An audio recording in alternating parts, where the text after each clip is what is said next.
3, 2, 1. What's happening, guys? This is Logan Robinson from Here the Spirit, presented to you by NoleGameDay.com. We are here live after Florida State ends its 2023 season and its first loss, losing to the Georgia Bulldogs and Kirby Smart 63-6. Was a little bit to 3. 63-3. But here we are. We're in the parking lot here. Couldn't get out on the field to do our instant reaction, so this is where we're at. But, gentlemen, Florida State, Mike Norvell, pretty emotional after the game, hearing from Kalen DeLoach, Brock Glenn. Mike Norvell opening up saying, he felt like he didn't do good enough in preparing the team for this one. But it's hard to do that when you have so many players that aren't playing in this game.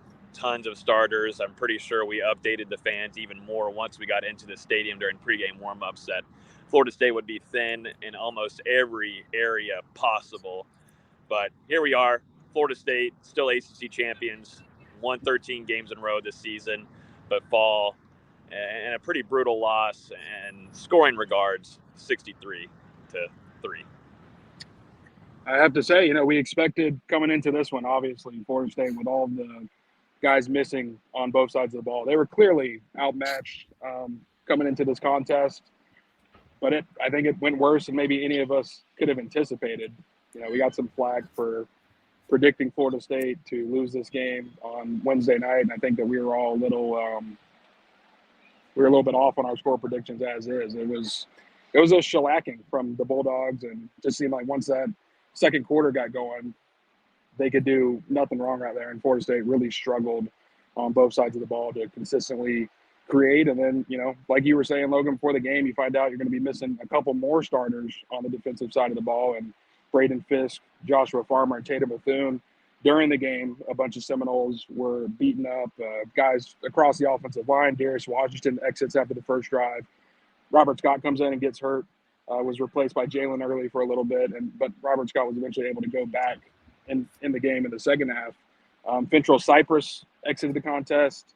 Kentron Poitier, a little bit after making that big 55-yard catch to set up Florida State's lone score of the night, he exits the game back to the locker room like he got hit in the face or something like that. So a bad situation where you already enter the game with at least 25 guys out of lineup, and continued to just add up throughout. And yeah, a lot of young guys were on the field tonight. And the sad thing is there's still plays that could have been made. Fentrell Cypress dropped an interception. Hussey dropped an interception. Someone else dropped an interception. I've already tried to forget this game as much as I can. Shaheem had to go through his hands. Yeah. Obviously, when Kentron puts you at first and goal on the 4-yard line, you'd love to punch that in, just couldn't convert. There are still chances to make plays in this game. There's also the forced fumble early on in the game by Pat Payton that Florida State couldn't fall on. So there's chances for Florida State to make plays. They just couldn't. Sometimes that happens, and in a game where you're outmanned like this, that's going to happen. I don't think any of us were expecting 63-3, but yeah, definitely it was a game, not. I guess. Definitely it was not. a game. But at the same time, as Logan was saying when we first started the show, Norvell took a lot of the flack in the press conference, blaming some things on himself that happened during the game, and I just don't agree with the falling on the sword. I mean, we all knew that it was going to be a very tough hill for Florida State to climb going into the night, and yeah. We all knew that this Florida State team wasn't the team that represented Florida State for the first 13 games of the season. It was a much different team. At this point, it was a 2024 team more than it was a 2023 team. Some young guys got some much-needed experience, and then that's going to matter a lot going in next season. It's a shame for some of these seniors like Kalen DeLoach to go out the way they did, but that's the way cookie crumbles sometimes. Mm-hmm. Yep. I mean, too, looking at Brock Glenn's performance, took a lot of shots. That's something Mike Norvell dialed up. We saw a lot of Wildcats, saw some Wildcat with Span. We also saw some Wildcat with Douglas. Those two guys were in the backfield quite a bit, but a lot of shots downfield. Dustin Hill, man, almost made a phenomenal. He made the grab, but just couldn't hold on to it there at the bottom of the ball popping out. But there were some throws that Brock Glenn, you could see a little bit of growth there and some confidence build there, definitely in his pocket presence. And just understanding where the pressure is coming from. That's something that I saw some growth from for Brock Glenn. And that's a kid that has been thrusted into what is a situation that no other you could really fathom. If we go back to maybe James Blackman days, Florida State has had some crazy luck with some backups on backups having to come in and play. and some big circumstances. But to me, it's just the little things that you got to take out of some positives. Try to take the positives out of what potentially is a historic loss, but a really tough situation for Florida State when you lose 63-3. And Mike Norvell was talking about it after the game. There was some guys injured. There was opt-outs. There's guys transferred. There was guys out there that are already in the transfer portal that we actually saw out onto the field, like a guy like Malcolm Ray in the defensive tackle room. Just all over the place. Florida State did as much as they could with what they had on the field and on traveling here.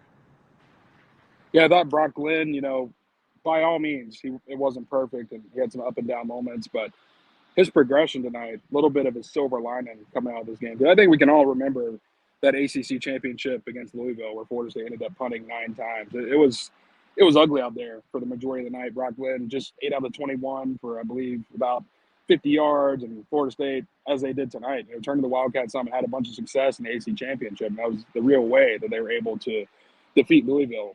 And, Brock Glenn checking down a lot of passes, didn't have great pocket presence in that game. And then you come into tonight, he's moving around a little bit in the pocket, stepping up, avoiding some defenders, obviously took some hits, as you noted, Logan. But you see him putting the ball downfield instead of just checking down, taking the short play. Wasn't all perfect, but you see the play to KP. You see the one to Dustin Hill that he was nearly able to come down with. There were a couple other ones that Florida State was really close to connecting on. And from his first start to his second start, a lot of positive growth from Brock Glenn. He had a couple big-time throws that unfortunately weren't caught. The receivers and tight ends didn't really do him any favors in this game. It was also one of those games that we knew coming in it didn't matter either way. Get the guys some experience. The result really does not matter whatsoever because neither team wanted to be here. Georgia ended up showing a little bit more. They didn't want to end the season on a loss. It's just the way it is. If Florida State was in the playoffs, it's a much different team than what we saw tonight, and I firmly believe that. And really the main mistake that he did make was missing Ja'Kai Douglas on that, it was that second and goal play where Florida State was able to get Ja'Kai Douglas wide open in the middle of the end zone, but Brock Glenn threw to, I believe it was to Poitier or Williamson on a curl route that was covered by 2 Georgia defenders. So if he's able to make that read a little bit quicker and hit Ja'Kai, Florida State gets into the end zone right there, obviously not able to connect with Borloff on that third down, and Florida State ends up settling for the field goal. But there's a lot of positive stuff to take away from him. And going into this offseason, Brock Glenn having some time on the field these last 2 games, I think it's going to be huge for his future within the program. Mm-hmm. Yeah, that was big. We saw some growth there for him, which was great. We saw Keziah Holmes there in the running back room, Samuel Singleton there at the end. Just, you're going to run through so many people, and at some point, someone's got to try to make a play. And there was so many missed opportunities and interceptions, too, throughout this game as well. I counted at least 3 potential interceptions. There were some drops, too. It just – this game, I don't think, like we said in the preview show, we weren't expecting Florida State to keep this one really, really close to the fourth quarter, but I don't think we expected for it to be such of a blowout of this magnitude. But it also doesn't hurt, though, whenever you lose your star defensive tackle, Braden Fisk, and also Joshua Farmer is not playing in the game as well. Those 2 guys did not dress. Joshua Farmer probably in a different circumstance, I would say, than Braden Fisk. If he could have gone and goed, then Braden Fisk would have played. But, it's rough when you lose 2 star defensive tackles and going into this game, no matter what. You can't get helpful pass rush and attack on Beck, who was dealing and making some big plays down the field. A lot of tight ends that were wide open in Georgia's favor. You can't really do analysis and full critiques on this game, and that's not what we're going to do. But it was great hearing from Kalen DeLoach after the game because he was extremely emotional on the sideline. We saw him come off and Mike Norvell give him a hug, and then later on him and Coach JP sharing a hug, and tears were falling down his face. And just hearing him after the game in the press conference, him going through, making sure the reporter knew that he was here for 5 years, the journey that he began on with Mike Norvell, the staff, and seeing where this program is has been just huge for him as a person. And you could tell Mike Norvell really emotional when listening to DeLoach speak. Kalen DeLoach, an extremely he's done it the right way. special Seminole. Shut up, I'm talking. his career in Tallahassee, I mean, just the epitome of growth, to see where he's gone from 2019 when he first arrived in Tallahassee to now in 2023 where he's departing the program as one of the best players on that defense, a key voice in the locker room. He's been a big part of this rebuild. And, there were times where it was tough for Kalen DeLoach. And, he could have walked out that door and decided to transfer somewhere else. We're seeing during this time that he's been in college is really when the transfer portal stuff is all heated up and guys are just flip-flopping if they're not in the right spot or if they're not playing or if something goes wrong. Kalen DeLoach stuck with it, kept fighting, and, man, I mean, to see what he's turned himself into, just a really, really impressive and a tribute to the kind of guy that he is on and off the field. And, Florida State fans going to be rooting for this guy as he makes the transition to the next level. And I just thought it was impressive tonight. This game was over in the second quarter. I mean, let's be honest here. But Kalen DeLoach continued to come out on that field, defensive series after defensive series, and didn't end up departing from it until right there at the beginning of the fourth quarter where he shared a hug with Mike Norvell. And what was the score at that time, guys? Like 49-3? I mean, we're talking about a guy that could have opted out of this game, protected his draft stock, avoided having a chance to injure himself. Instead, he's in there in a blowout for 3 quarters fighting for his teammates. That just says everything about the type of guy he is in this era of college football. Kalen DeLoach is the man. I mean, a guy that's represented Florida State the right way. He's gone about it the right way every step of the way. Came in as an unheralded recruit, worked his way up, and was, arguably the MVP of this defense, one of the best players in the ACC by the time he graduated. He's a special player, and it's going to be weird not seeing 4 Roman sideline to sideline next year with a much different team next year. This is going to be far from the same team. And, there's some other guys that would have liked to see play that didn't play because of injury, like Farmer and Fisk. Those are guys that are very talented, but, Farmer had hand surgery. Fisk has been dealing with injuries all year. Get those guys healthy, and let's regroup and move to 2024. With Fisk, he'll be the NFL. He's earned himself a paycheck. We talked about it after the ACC championship game. I mean, he absolutely dominated that game and really boosted his draft stock. It's going to be really, really fun to see him play in the NFL. And then hopefully Josh Farmer, he looks forward to taking over some offensive lines with Darrell Jackson next year. Gotta hope that he's here. That's the first thing that I think that too. Have to do. That now they've really got to work on the retention, which they did a good job of last year, and that's why Florida State got to this point.